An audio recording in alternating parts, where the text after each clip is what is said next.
This is the wall to those who fell in the Warsaw Uprising at the Warsaw Uprising Museum. Today, we meet a remarkable man, 10 when the Second World War broke out, 12 when he joined the underground, 13 when he was tortured by the Gestapo, 15 when he took part in the Warsaw Uprising itself. This is the remarkable story of Professor Julian Kulski. Join me on Poland Daily History as we look at this remarkable man's story and his remarkable life.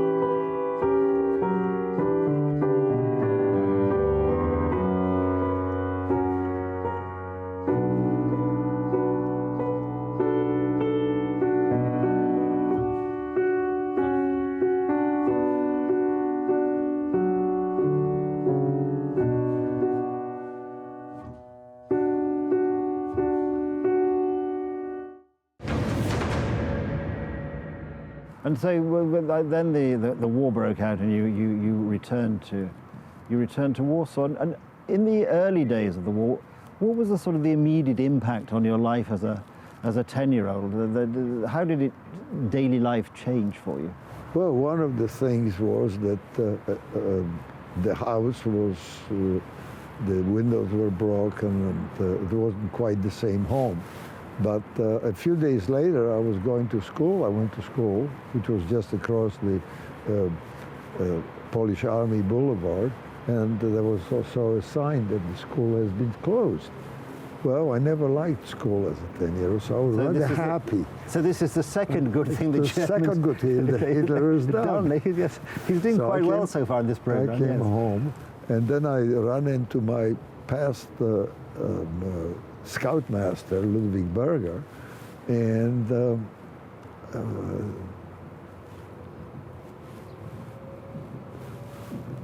I was very happy to see him.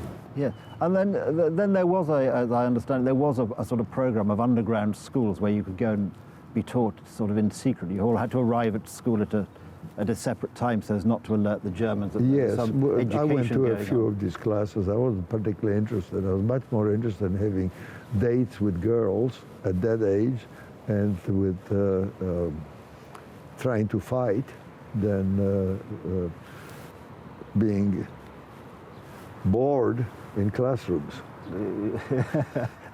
Yes, I can see that.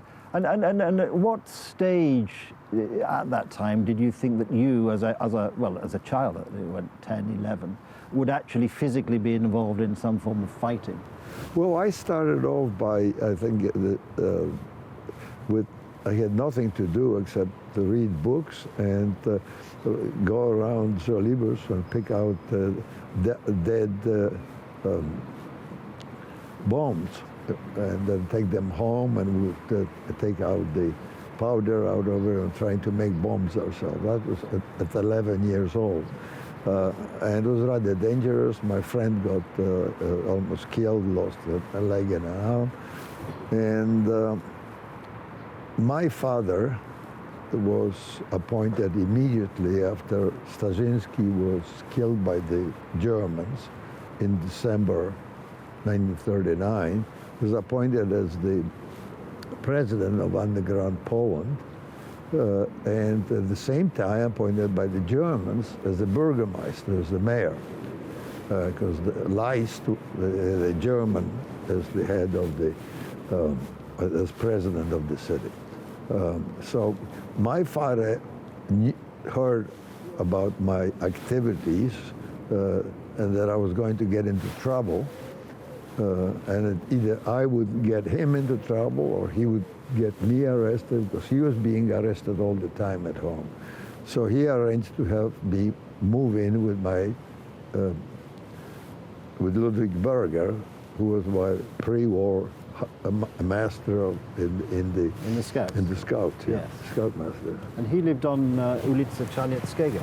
That's right, which is not far from No, in my fact, house. I Felinsky actually Street. lived on ulica Czarnieckiego for Oh, a few you years did? as well. Yes, I rented a house there. But you know where Felinsky Street is? Yes. It's only two blocks away. So it wasn't that far from home. And I could drop in once in a while. I think in reading the book, you were quite happy to move in with Ludwig because at home you felt this was a house full of women, and the prospects for a life of excitement were rather limited with your aunt and so. 12-year-old, I liked girls, but I didn't like not ones you were related women. to. Yes, exactly. They all wanted to tell me what to do, and I didn't appreciate it then, and I don't appreciate it now. Yes, and I can see that. And so this is, of course, a new phase in your adventure that you're. But when you were living with Ludwig, I imagine you visited home quite frequently. Yes. I dropped in once in a while. And how easy at that time was, well, obviously not daily life. I mean, in terms of getting food, just sort of. Because one thing that strikes me in reading the book is, on the one hand, there are your adventures, which we'll talk about later, as an underground fighter, and these very brave things you do. And then on the other hand, there are these stories of visiting friends who'll just hop on the tram and go off to Prague or somewhere or other parts of Warsaw. And I was just wondering how easy daily life was for most people, or whether it was a constant worry that the tram would be stopped and the Germans would just take off 6 people and shoot them at random. Well, there was no question. The Germans continues to stop the trams and arrest people, take them for slave labor or to catch people they were looking for in particular. So, and there were, at night, there was always the sirens of the Gestapo, and there was the police hour, so you were not supposed to go out after a certain time. So, but as a boy, I was just furious at the whole thing that they came into my beautiful city and were acting like that. And so I really wanted to join as much as possible. And fortunately, my father handed me over to Ludwig Berger, who was the first organizer in 1939 of the first group of underground soldiers, mostly from from the scouting, and he was a company commander. He had about 150 of us, and living with Ludwig, I became his runner, and that's how I used to go around the city with various secret messages. That happened for about a year and a half, including into the Jewish ghetto, and but later on, I started training as a regular soldier when I was 13. And when you were acting in the early days as a courier, as a child, were the Germans aware that children were doing these things, or did they assume this was just a mischievous young boy running around as mischievous young boys do? I don't think they suspected it, but they hated all of us, including children. I mean, I saw an incident in Żoliborz in 1940 when a little boy came in and started playing with a military motorcycle, and the guy came out and shot him right there. You know, he was about my age, he probably was 12. So they, one of the things that bothers me today is that the Germans were able to make us talk about them as Nazis. Well, in the 5 years that I was here as a slave, in a way, fighting, I didn't see a single Nazi. They were all Germans. Yes. And this bothers me, just like the first thing about how they dividing now after the war. And I don't know why the English and the Americans went along with it.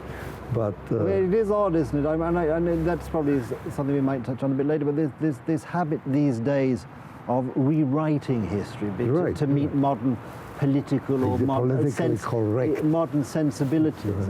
And sorry, because you live in America now, One thinks also of the American Civil War, which was a fought about states' rights, but in the modern world has become a fight against slavery, which of course it never was at the time.